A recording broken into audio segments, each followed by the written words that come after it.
Bismillah. Assalamualaikum warahmatullahi wabarakatuh. Alhamdulillahi rabbil alamin. Wassalatu wassalamul atammanil akmalani alal mab'usi rahmatan lil alamin. Nabiyina wa rasulina Muhammadin wa ala alihi wa ashabihi wa man tabi'ahum bi ihsanin ila yaumiddin. Amma ba'd. Fa ya ibadallah, kaum muslimin wal muslimat rahimani Allahu wa iyyakum.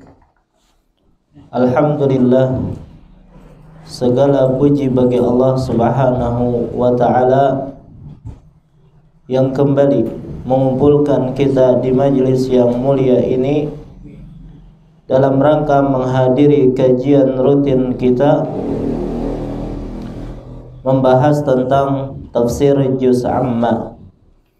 Kita memohon kepada Allah, semoga Allah Subhanahu wa ta'ala berkenan untuk melimpahkan kepada kita ilmu yang bermanfaat.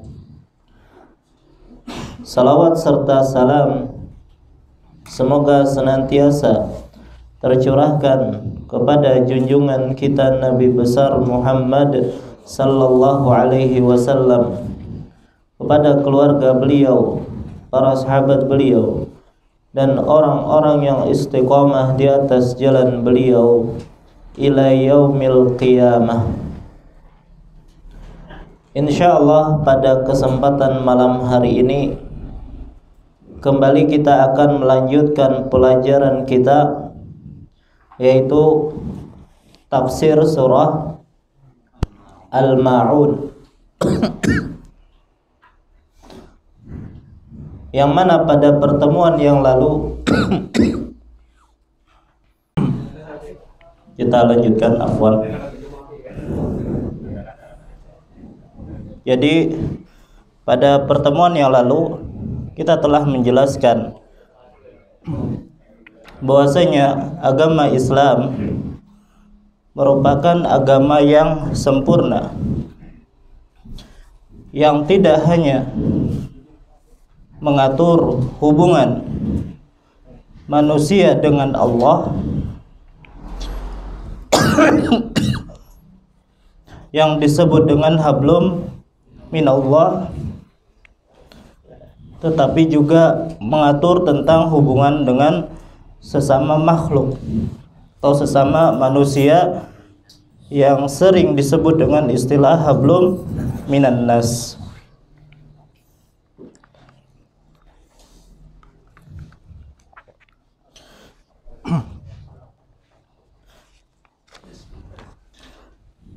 Maka dalam hal ini seorang manusia atau seorang hamba hendaknya tidak timpang dalam dua perkara ini. Ketika agama Islam kita katakan mengatur dua hal, hablum minallah dan hablum minan nas, maka tidak sepantasnya bagi kita untuk timpang dalam masalah ini. Karena sebagian orang itu lebih memperhatikan bagaimana hablum minallah saja. Dari segi ibadahnya kepada Allah itu baik, hanya saja ketika bermuamalah dengan makhluk sesama hamba maka dia buruk. Ya, orang yang rajin sholat tetapi ternyata dia bakhil, orang yang rajin puasa tetapi ternyata dia mengganggu tetangganya dengan lisannya. Ya, makanya pada pertemuan yang lalu kita sudah sebutkan tentang kisah seorang wanita yang mana dia disebutkan rajin sholat dan juga rajin berpuasa, akan tetapi ternyata mengganggu tetangganya dengan apa? Dengan lisannya. maka dihukumi oleh Nabi SAW bahwasanya dia termasuk penghuni neraka. Nah, ini imbas dari ketimpangan antara hablum minallah dengan hablum minan nas. Sebagian yang lain hablum minan nasnya bagus, tetapi hablum minallahnya itu buruk. Ya, sebagian orang ya tidak salat misalnya, tapi dia mengatakan ya yang penting kan baik dengan tetangga, suka membantu tetangga, ya walaupun tidak sholat tidak mengapa, ya itu alasan dia. Maka alasan yang seperti ini tidak bisa diterima. Jadi sekali lagi kita harus seimbangkan antara hablum minallah dengan hablum minan nas. Nah, kita sebutkan bahwasanya atau kita sebutkan dua hal ini sebagai mukaddimah dari tafsir surah Al-Ma'un. Kenapa? Karena dalam surah Al-Ma'un ya disebutkan dua hal yang timpang, ya, baik timpang dalam hablum minallah dan juga timpang dalam hablum minan nas. Baik, kita akan mulai beberapa mukaddimah yang lain seperti biasa, seperti contohnya nama-nama dari surah Al-Ma'un.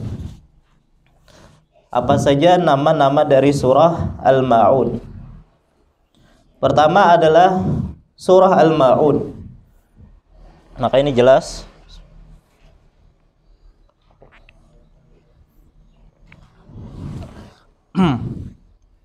Dan inilah yang banyak disebutkan dalam mushaf Al-Quran dan juga dalam kitab-kitab tafsir. Ya. Adapun nama yang kedua dari surah Al-Ma'un adalah surah Ar-Ra'aita. Surah Ar-Ra'aita. Kenapa dinamakan demikian? Karena ayat yang pertama itu dimulai dengan kata Ar-Ra'aita. Kalau Al-Ma'un disebutkan di akhir surah, ya. Wa yamna'unal ma'un. Tapi kalau Ar-Ra'aita di awal surah, di ayat pertama. Baik, hanya dua ini nama dari surah Al-Ma'un.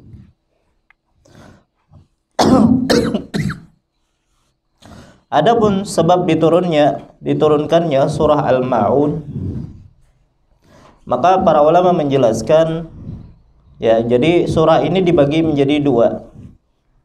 Untuk sababun nuzulnya, untuk ayat yang pertama, kedua, dan yang ketiga, ada yang mengatakan surah ini turun kepada orang tertentu atau berkaitan tentang orang tertentu. Tapi para ulama berbeda pendapat siapakah orang yang dimaksud. Ada yang mengatakan orang tersebut adalah Al-As bin Wa'il. Ada yang mengatakan dialah Al-Walid bin Mughirah. Dan ada yang mengatakan dia adalah Abu Jahal. Ya. Ini gombong-gombongnya orang-orang Quraisy. Ya, jadi ada yang mengatakan demikian. Ada yang mengatakan ini umum sifatnya, tidak berkaitan tentang orang tertentu. Ini untuk ayat pertama, kedua, dan yang ketiga. Adapun ayat 4, 5, dan 6 sampai 7 ini berkaitan dengan orang-orang munafik. Ya, ada yang mengatakan demikian. Baik.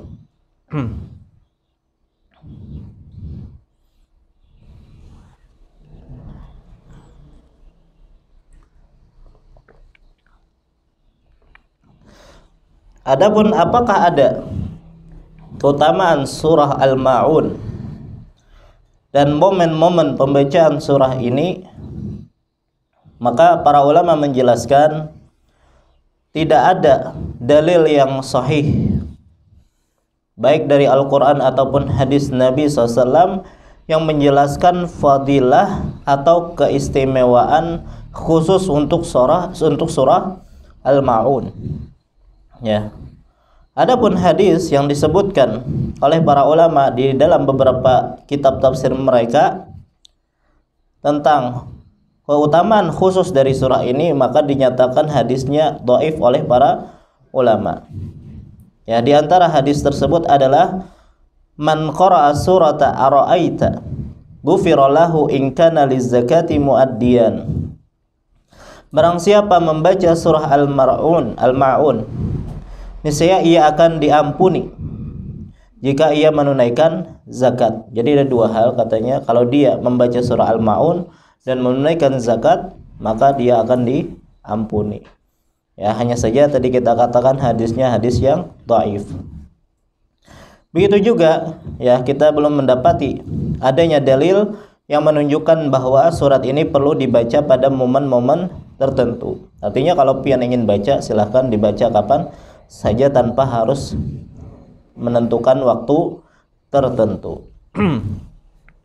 Baik. Surah Al-Ma'un itu Makkiyah atau Madaniyah? Maka para ulama berbeda pendapat tentang hal ini.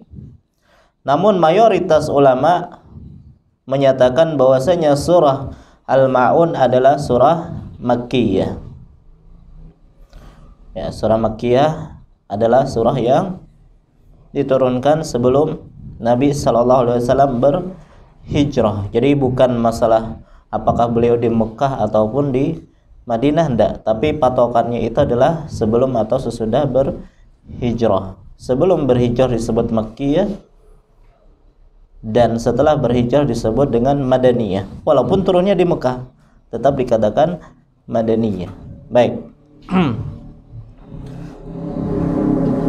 Adapun jumlah dari ayat surah Al-Ma'un itu ada berapa? Ada 7. Ya, ini sepakat para ulama bahwasanya ayat yang ada pada surah Al-Ma'un itu ada 7. Baik. Maka setelah ini kita akan memasuki pembahasan inti kita dengan tafsir surah Al-Ma'un. Seperti biasa ya, untuk pembahasan tafsir dari surah tertentu, kita mulai dengan tafsir global, baru kita sebutkan dengan tafsir terperinci. Ya. Adapun tafsir global atau kandungan global surah Al-Ma'un ini menunjukkan, atau surah ini menggambarkan alangkah jeleknya, alangkah buruknya orang yang mendustakan hari kebangkitan. Ya, jadi surah ini menggambarkan buruknya, jeleknya orang yang mendustakan hari kebangkitan. Dan juga ya, menjelaskan betapa buruknya perilaku mereka yang menyakiti kaum lemah, ya. Yaitu kaum lemah di sini anak yatim, menghardik anak yatim. Makanya kan bunyi ayatnya gimana? Ara'aital ladzi yukadzibu bid-din. Tahukah kamu orang yang mendustakan ad-din? Ad-din di sini ditafsirkan itu bukan agama sebenarnya, tapi yang betul adalah hari kebangkitan atau hari pembalasan. Baik, kemudian fadzalikal ladzi yad'ul yatim, maka itulah orang yang menghardik anak yatim. Nah, jadi jeleknya mereka yang menyakiti kaum lemah diantaranya adalah anak yatim, dan juga tidak mendorong untuk memberi kepada orang-orang miskin, wala yahuddu ala ta'amil miskin, dan tidak mendorong memberi makan orang-orang miskin. Baik, begitu juga menjelaskan, ya, surah ini menjelaskan mereka yang tidak lagi peduli dengan ibadah-ibadah mendasar di dalam Islam. Apa ibadah mendasar dalam Islam? Salat. Ya, fawailul lil musallin alladzina hum an salatihim sahun. Maka celakalah orang yang salat, yaitu orang yang lalai terhadap salatnya. Ya, jadi salat saja dilalaikan seperti itu. Nanti kita akan jelaskan ketika sampai pada ayat ini apa yang dimaksud dengan melalaikan salat. atau yang di dalam salatnya lalai. Maka ya, tidakkah mereka berpikir bahwasanya perilaku tersebut akan mendatangkan amarah ataupun azab Allah? Jadi intinya ya, surah ini tadi menggambarkan tentang buruknya orang yang mendustakan hari pembalasan, buruknya orang-orang yang tidak berbuat baik kepada kaum lemah seperti orang miskin atau anak yatim, dan juga buruknya mereka-mereka yang meninggalkan ibadah-ibadah mendasar di dalam agama Islam. Baik, ya tadi timpangnya atau tidak memenuhi hablum minallahnya ataupun hablum minannasnya. Baik. Itu sedikit tentang tafsir global dari surah Al-Ma'un. Sekarang kita akan masuk ke tafsir rinci dari surah Al-Ma'un. Kita memasuki ayat yang pertama. Allah Subhanahu wa taala berfirman, "Ara'aital ladzi yukadzibu bid-din?" Tahukah engkau orang yang mendustakan hari pembalasan? Baik, kita mulai dari kata ara'aita. Tahukah engkau? Ini pertanyaan ya, seperti pertanyaan. Tapi apakah pertanyaan ini sekedar pertanyaan ataukah ada maksud yang lain? Maka kata ahli tafsir, ya, pernyataan ara'aita, tahukah engkau, ini bukan hanya sebatas pertanyaan, namun pertanyaan yang bertujuan untuk menggambarkan keheranan. Ya, pertanyaan yang menunjukkan bahwasanya orang yang bertanya ini merasa heran. Dan terkadang pertanyaan seperti ini tidak memerlukan jawaban. Ini sama seperti perkataan misalnya seorang ayah ketika melihat anaknya banyak melakukan kesalahan, ya, seperti bolos sekolah misalnya, berkelahi misalnya, ya, dan sederet kesalahannya lain. Maka lantas ayahnya merasa heran, dia berkata, apakah engkau melakukan ini semua? Ya, artinya ayahnya tahu kalau dia melakukan semua itu, cuman ungkapan seperti menunjukkan keheranan yang dinyatakan oleh ayahnya kepada anaknya. Maka mirip seperti ini, ara'aita, tahukah engkau? Ya, heran dengan apa? Alladzi yukadzibu biddin. Heran dengan orang yang mendustakan hari pembalasan. Jadi ad-din di sini jangan diartikan agama, ya, tetapi diartikan sebagai hari pembalasan. Baik, dan ini mirip dengan surah apa ini? Kata ad-din diartikan hari pembalasan. Surah Al-Fatihah, Maliki Yaumiddin. Ya. Apa artinya Maliki Yaumiddin? Penguasa hari pembalasan. Jadi yang heran di sini adalah orang yang mendustakan hari pembalasan. Ya. Kenapa dinyatakan orang yang mendustakan hari pembalasan itu sesuatu perkara yang mengherankan? Sebab mereka yang mengingkari akan hal ini berarti telah mengingkari sesuatu yang seharusnya wajib untuk diimani, apalagi telah begitu jelas, telah begitu banyak dalil berkaitan tentang hal tersebut. Ya, jadi kenapa dikatakan heran di sini? Karena mereka mengingkari hal yang wajib diimani, ya, sementara dalil-dalil akan hal itu sangat banyak dan sangat terang. Baik, karena banyaknya dalil, karena banyaknya bukti akan keberadaan hari pembalasan, maka sungguh mengherankan bagi mereka yang masih mengingkarinya. Maka statement para pengingkar kebangkitan tersebut, ya, telah Allah rekam, telah Allah sebutkan di dalam Al-Qur'an.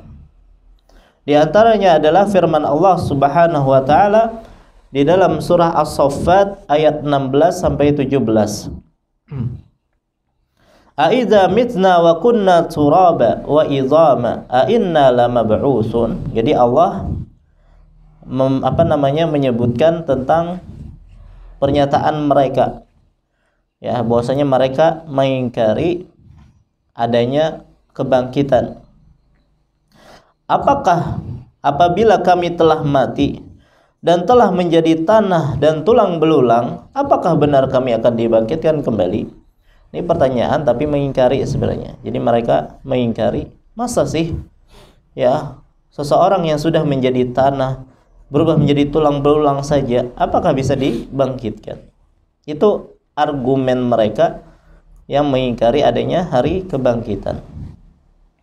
Bukan hanya itu, au abaunal awwalun, dan apakah nenek moyang kami juga yang telah terdahulu mendahului kami akan dibangkitkan juga. Jadi argumen mereka, masa sih sesuatu yang sudah menjadi tulang belulang, sudah menjadi tanah kok bisa dibangkitkan? Maka Allah bantah pernyataan mereka ini atau argumen mereka ini di dalam firman-Nya, ya. Yang mana pian insyaallah banyak yang hafal ayat ini. Qala may yuhyil idhama wa hiya ramim. Apalagi? Qul yuhyiha alladhi ansha'aha awwala marrah wa huwa bikulli khalqin alim. Terus, alladhi ja'ala lakum minasy syajaril akhdari nara fa idza antum minhu tuqidun. Awailaysa alladhi khalaqas samawati wal ardi biqadirin ala ay yakhluqa mithlahum bala wa huwal khallaqul alim. Innama amruhu idza arada syai'an ay yaqula lahu kun fayakun. Sambung lagi. Fasubhanalladzi biyadihi malakutu kulli syai'in wa ilaihi turja'un. Mai hafal bener leh. Ini surah apa Bang? Surah Yasin sekali leh. Baik. Artinya dia berkata, siapakah yang dapat menghidupkan tulang belulang yang telah hancur luluh? Katakanlah wahai Muhammad, yang akan menghidupkannya ialah Allah yang menciptakannya pertama kali. Dan dia maha mengetahui tentang segala makhluk, yaitu Allah yang menjadikan api untukmu dari kayu yang hijau. Maka seketika itu kamu nyalakan api dari kayu itu. Dan bukankah Allah yang menciptakan langit dan bumi mampu menciptakan kembali yang serupa itu, yaitu jasad yang sudah hancur? Benar, dan dia maha pencipta, maha mengetahui. Sesungguhnya urusannya apabila dia menghendaki sesuatu, dia hanya berkata kepadanya, jadilah, maka jadilah. Artinya di sini kita ingin menjelaskan, ya, kita tahu bahwasanya yang menciptakan kita semua itu adalah Allah. Padahal kita sebelumnya tidak ada. Dan Allah ternyata mampu untuk menjadikan yang asalnya kita tidak ada menjadi tidak ada. Baik, dan Allah juga nanti akan mampu menghidupkan kita kembali. Nah, yang menjadi pertanyaan begini, mana yang lebih susah, membuat sesuatu yang baru atau memperbaiki yang sudah ada? Lebih susah adalah membuat yang baru. Berarti lebih mudah memperbaiki yang sudah ada. Ya, ibaratnya begini loh, orang yang servis sepeda motor itu adalah apakah semuanya bisa membuat sepeda motor? Enggak. Baik, artinya memperbaiki itu lebih mudah daripada menciptakan sesuatu yang baru. Maka bagi Allah menciptakan sesuatu yang baru saja itu sangat mudah bagi Allah, apalagi hanya menghidupkan kembali yang sudah pernah ada. Ya. Maka dibantah oleh Allah, bukankah menciptakan kalian itu adalah sesuatu yang mudah bagi Allah, apalagi hanya sebatas menghidupkan kembali yang sebelumnya tidak ada. Maka mengherankan sekali kalau ada yang masih mengingkari akan adanya hari kebangkitan. Ya. Makanya kata Allah tadi kan, innama amruhu idza arada syai'an ayyaqula lahu kun fayakun. Ya. Sesungguhnya perkaranya apabila Allah ingin ya menghendaki sesuatu, maka dia hanya berkata kun, maka jadilah, ya. Jadilah, maka jadilah. Baik. Maka ketika seseorang tidak mengimani adanya hari kebangkitan, maka banyak sekali perilaku negatif yang ditimbulkan akibat pengingkaran mereka terhadap hari pembalasan ini. Karena begini ya, semakin seseorang beriman, percaya dengan adanya hari kiamat, dengan adanya hari pembalasan, maka dia akan semakin termotivasi untuk beramal soleh ketika di dunia. Ya, karena dia yakin apa yang dia lakukan di dunia pasti akan dibalas nanti di akhirat. Ya. Tetapi ketika seseorang itu mengingkari akan adanya hari kebangkitan, dia tidak percaya akan adanya hari kebangkitan, maka banyak sekali dampak negatif yang timbul ya terhadap perilaku dia ketika di dunia. Nah, yang disebutkan dalam ayat ini diantaranya adalah merhadik anak yatim, tidak membantu kaum miskin. Ya, karena dia tidak meyakini akan adanya hari pembalasan nanti pada hari kiamat. Baik, maka dari sini kita bisa menarik kesimpulan bahwasanya di sana ada korelasi, hubungan erat antara mengimani adanya hari kiamat dengan baik atau tidaknya perilaku hamba di dunia. Ulangi. Ya, kita dari sini bisa menyimpulkan bahwasanya ada hubungan yang sangat erat antara mengimani adanya hari kiamat dengan baik tidaknya perilaku seseorang di dunia. Ya, jadi yang namanya keimanan kepada hari pembalasan itu sangat berpengaruh dengan perilaku seseorang ketika di dunia. Baik. Kalau orang yang tidak beriman dengan hari kiamat, ya, para koruptor itu takutnya dengan siapa? KPK ya, bukan takut kepada Allah. Buktinya kalau perilaku dia ini tidak terpantau oleh KPK, mereka mudah melakukannya. Ya, mereka tidak berpikir tentang Allah Subhanahu wa taala yang senantiasa mengawasi dan akan membalas perbuatan mereka nanti pada hari kiamat. Nah, kenapa mereka melakukan hal ini? Karena mereka ya tidak beriman dengan hari pembalasan atau lemah sekali keimanan mereka tetap terhadap hari pembalasan.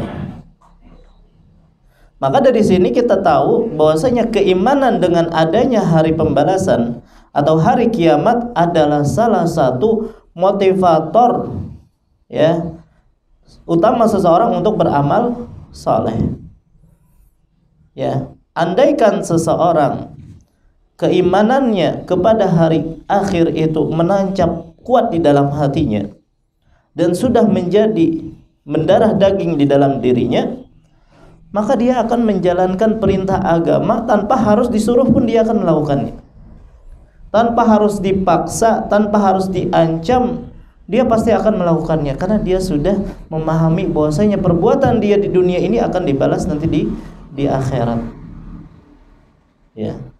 Oleh karena itu, kalau kita ingin memperbaiki ya keburukan yang mungkin terjadi di negara kita ini, entah koruptornya kah, ya, kemudian perilaku menyimpangnya kah, ya, kemudian hubungan seks bebas di antara para pemudanya kah, itu bagaimana cara memperbaikinya?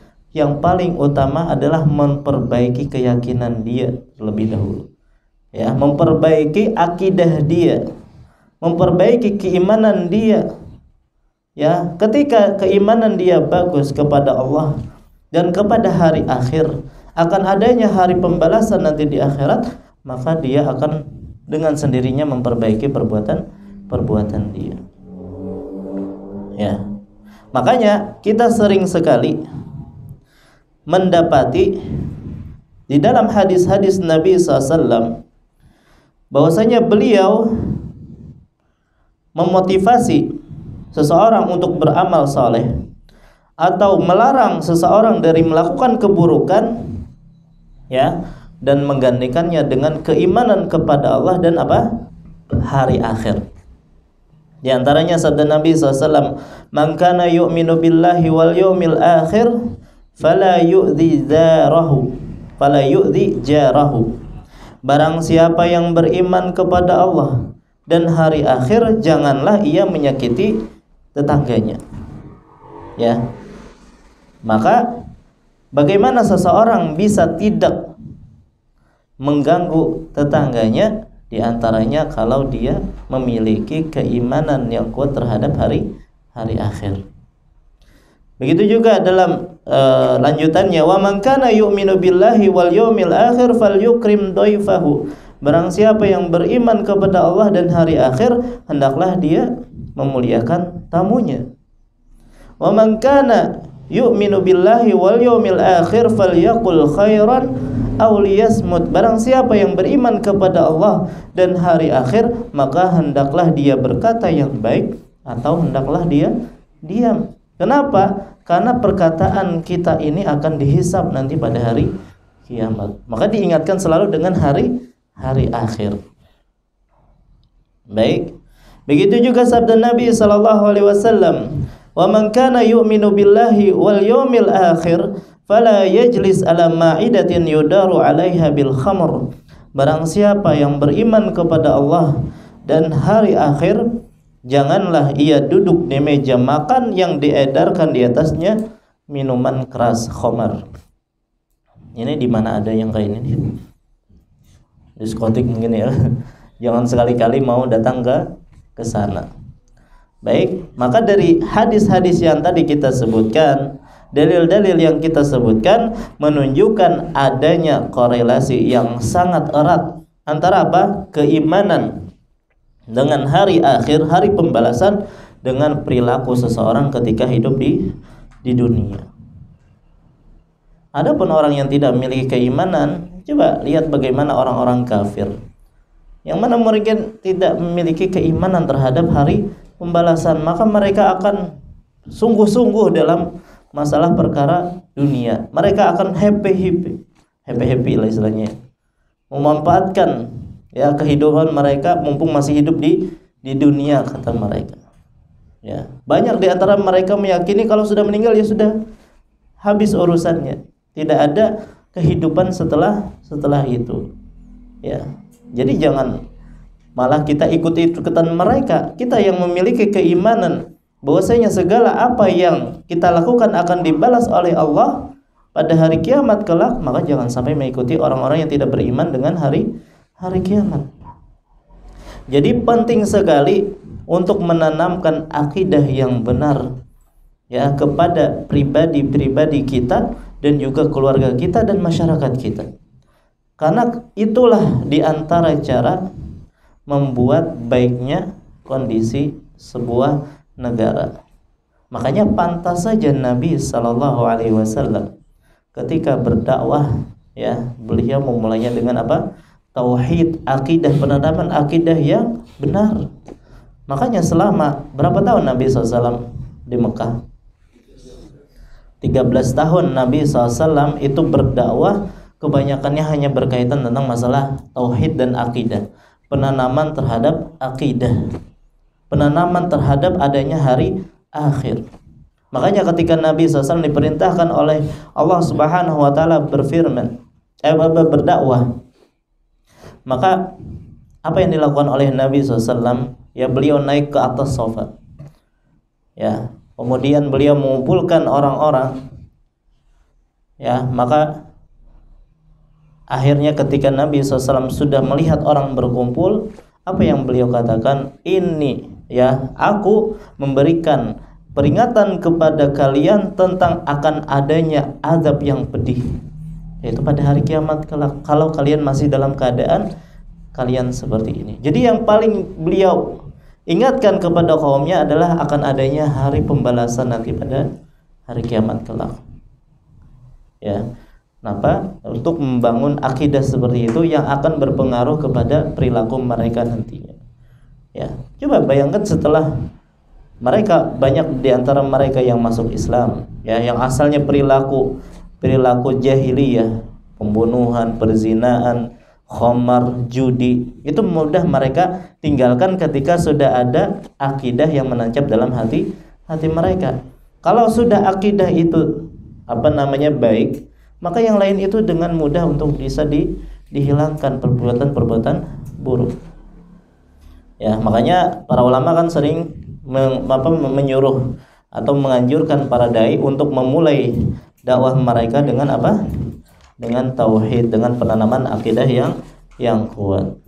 Baik, maka carut marutnya istilahnya kondisi tanah air kita, ya, bersumber dari ini, dari lemahnya atau rapuhnya akidah dari kebanyakan masyarakat kita, ya, terutama keimanan dengan hari pembalasan, ya. Dan di dalam Al-Qur'an juga sering dikorelasikan antara keimanan hari akhir dengan juga perbuatan ketika di dunia, ya, atau perbuatan akhlak yang mulia. Contohnya adalah di dalam surah Al-Baqarah ayat 228, ya, pian silahkan cari. Begitu juga surah At-Taubah ayat 99, itu dikorelasikan antara keimanan hari akhir dengan perbuatan seseorang di dunia. Ya, At-Taubah ayat 99 dan Al-Mujadilah ayat 22. Baik. Nah, jadi tadi kita sebutkan beberapa contoh, ya, seperti korupsi yang merajalela. Ini bersumber dari apa? Akidah yang rapuh dari pelakunya. Merebaknya pergaulan bebas, ya, bahkan sekarang kan banyak pembunuhan terjadi di mana-mana. Itu disebabkan karena mereka lemah dalam mengimani hari pembalasan. Andaikan mereka memiliki akidah yang kuat yang membuahkan kesadaran akan adanya kehidupan lain setelah kematiannya, ya, maka mereka akan meninggalkan segala perbuatan ini. Ya. Di dunia, seseorang ketika tidak mengimani akan adanya hari pembalasan pada hari kiamat kelak, ya, maka dengan mudah berbuat curang. Ketika di pengadilan di dunia, hakimnya itu kan masih bisa disogok, ya. Tapi di akhirat kelak gimana caranya? Gak ada istilah sogok. Siapa yang mau disogok? Ya, sementara yang menjadi hakim di hari kiamat kelak itu siapa? Allah Subhanahu wa taala, zat yang maha adil. Segala kebaikan sedikit pun akan didatangkan pada hari itu. Ya, sedikit apapun keburukan akan didatangkan pada hari itu. Semuanya akan diadili dengan cara seadil-adilnya. Makanya Allah Subhanahu wa taala menjelaskan bagaimana, ya, pengadilan di akhirat dalam surah Al-Anbiya ayat 47. Wa nad'ul mawazinal qista liyaumil qiyamah fala tuzlamu nafsun syai'a wa in kana mithqala habatin min khardalin ataina biha wa kafa bina hasibin. Kami akan memasang timbangan yang akurat, yang tepat pada hari kiamat. Maka tidak seorang pun dirugikan walaupun sedikit. Tidak ada yang dizolimi pada hari kiamat. Semua hak akan dikembalikan pada hari kiamat. Ketika kita di dunia dizolimi oleh orang lain, maka kita akan mendapatkan hak kita nanti di akhirat. Ada yang mengangkat tanah kita, misalnya di dunia, maka kita akan mendapat haknya di akhirat. Semua perbuatan zalim itu akan dibalas nanti di akhirat. Ya, tidak ada seorang pun yang dizolimi pada hari kiamat. Sekalipun hanya seberat biji sawi, ya, pasti kami akan mendatangkan balasannya. Dan cukuplah kami yang membuat perhitungan. Begitu juga dalam ayat yang lain dalam surah Ghafir ayat 16 sampai 17, Ya, Allah berfirman, "Yauma hum barizuna la yakhfa 'ala Allahi minhum syai'. Limanil mulkul yawm lillahil wahidil qahhar. Al-yawma tujza kullu nafsin bima kasabat. La zulmal yawm innallaha sari'ul hisab." Artinya, yaitu hari ketika mereka keluar dari kubur dan menuju mahsyar. Tiada suatu pun dari mereka, dari keadaan mereka yang tersembunyi bagi Allah. Lalu Allah berfirman, kepunyaan siapakah kekuasaan pada hari ini? Kepunyaan Allah yang Maha Esa lagi Maha Perkasa. Pada hari ini tiap-tiap jiwa diberi balasan dengan apa yang dilakukannya. Tidak ada yang dizalimi pada hari ini. Sesungguhnya Allah amat cepat hisabnya. Ya, maka hendaknya seorang hamba bertakwa kepada Allah. Ingat, segala apa yang kita lakukan di muka bumi ini, sekecil apapun kebaikan yang kita lakukan, maka kita akan mendapatkan balasannya. Adapun sekecil apapun keburukan yang kita lakukan, pasti akan mendapatkan balasannya pada hari kiamat. Ya, sebagaimana yang Allah sebutkan dalam surah apa? Az-Zalzalah, ya. Bagaimana bunyinya? Wa may ya'mal mithqala dzarratin khairan yarahu. Yarah, ya.